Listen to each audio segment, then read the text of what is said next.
Di antara kisah yang berhubungan dengan kesolehan orang yang patuh kepada Allah dan kenikmatan hidup dia, kisah seorang anak muda di Mekah. Dari sekian ribu kisah, mungkin jutaan kisah orang soleh, di antaranya kisah anak muda ini yang sempat membuat hati saya merasa menambah keimanan. Orang ini keluar dari masjid habis sholat duhur di Masjid Haram Mekah.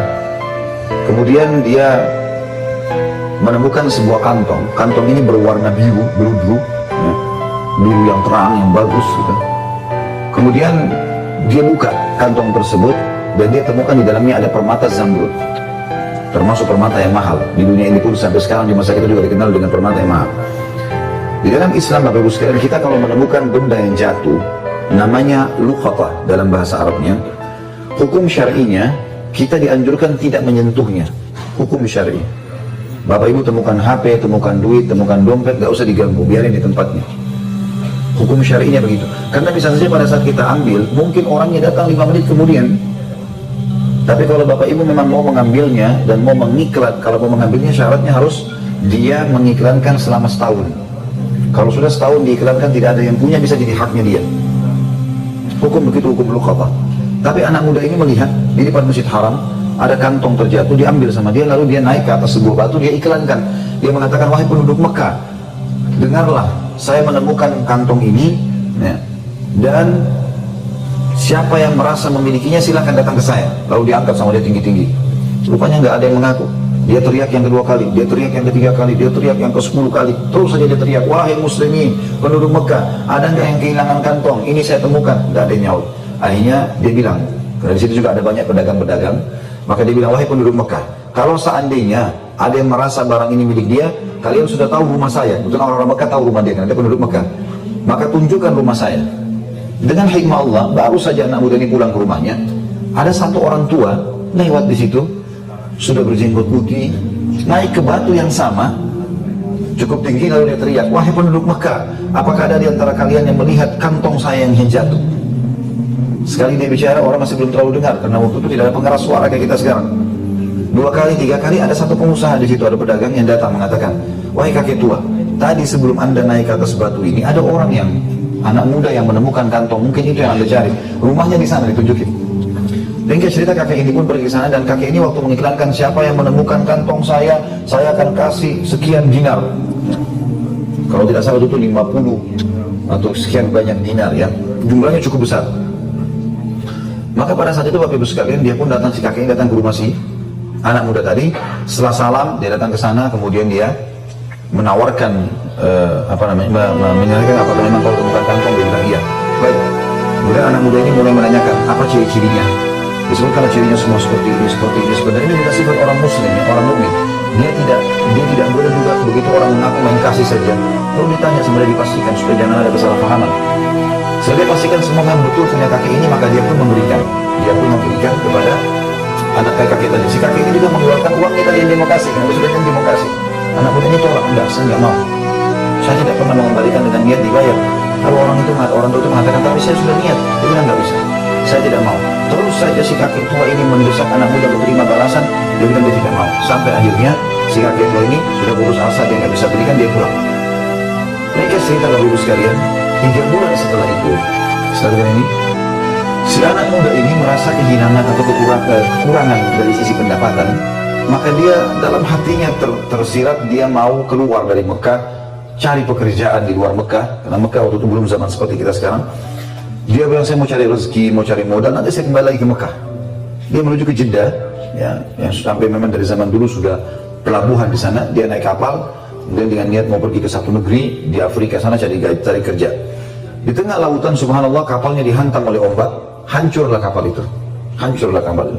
Waktu kapal itu hancur, Bapak Ibu sekalian, anak muda ini berhasil selamat.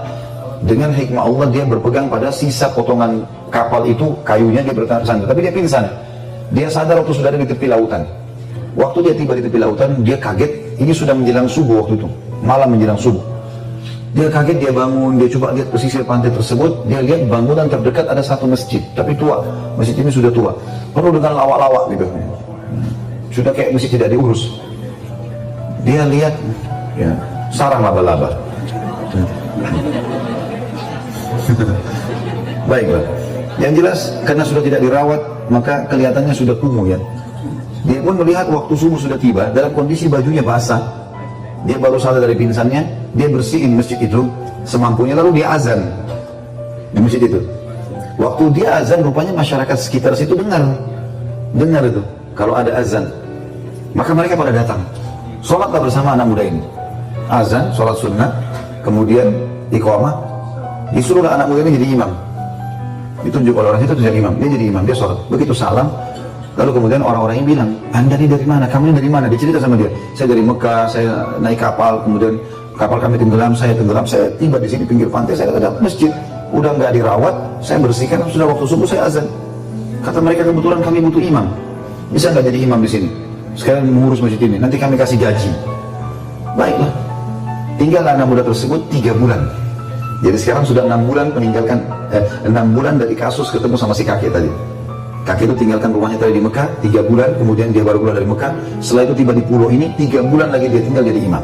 Setelah 3 bulan rupanya karena dia anak muda yang hafal Quran, dia juga punya ilmu syar'i, ilmu agama yang bisa diajarkan, maka masyarakat sempat suka dengan dia. Lalu dimintalah dia untuk menikah dengan salah satu anak gadis di pulau itu gitu. Apakah kami mau nikah dengan anak gadis ini? Bersedia? Dia bilang baiklah. Dia mau menikah karena memang dia masih bujang belum menikah. Kemudian pada saat itu Bapak Ibu sekalian didatangkanlah wanita, seorang anak gadis pakai cadar, tapi di bagian lehernya wanita itu ada kalung, dan kalung itu diikat, ada permatanya itu batu zamrud warna biru. Maka si anak muda ini waktu perempuan tadi datang di depannya, buka cadarnya, matanya tertuju ke batu itu. Orang-orang di sekitar itu bilang, hai anak muda, kau zalimi perempuan ini. Kami datangkan untuk kau lihat wajahnya. Sunnah Nabi SAW kalau mau menikah, melihat wajah wanita dan telapak tangannya. Tapi kenapa kau lihat perhiasannya? Gitu kan? Maka kata anak muda ini, saya punya kisah dengan perhiasan ini, batu ini. Saya sangat yakin batu ini yang saya temukan 6 bulan lalu di Mekah. Dan kisahnya saya temukan, saya iklankan, terus datang seorang kakek tua yang mengaku. Begitu dia bilang kakek tua, tiba-tiba ya, orang-orang di masjid itu mengatakan Allahu Akbar, bertakbir semua. Kata anak muda ini, kenapa kalian bertakbir? Kata mereka, apa kau tahu siapa kakek tua yang kau temuin itu? Dan kisah yang kau sampaikan tentang batu permata, betul permatanya ini dia. Kata anak muda ini, tidak, saya tidak tahu.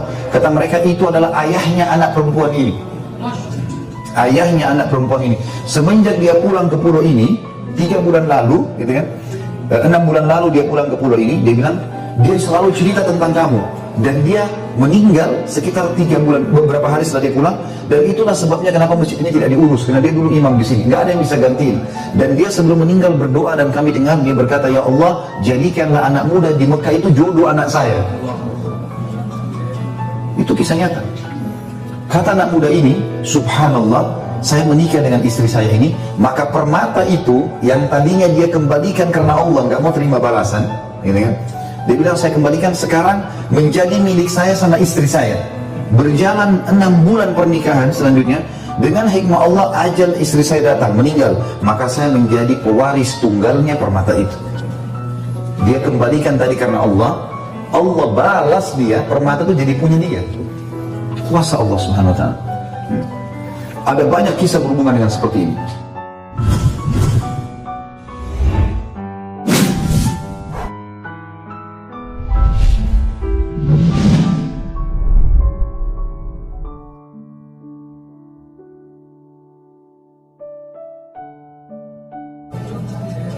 Itu kisah nyata.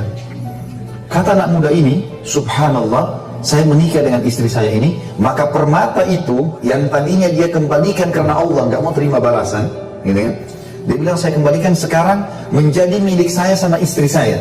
Berjalan 6 bulan pernikahan selanjutnya, dengan hikmah Allah ajal istri saya datang, meninggal, maka saya menjadi pewaris tunggalnya permata itu. Dia kembalikan tadi karena Allah, Allah balas dia, permata itu jadi punya dia. Kuasa Allah Subhanahu wa ta'ala. Ada banyak kisah berhubungan dengan seperti ini.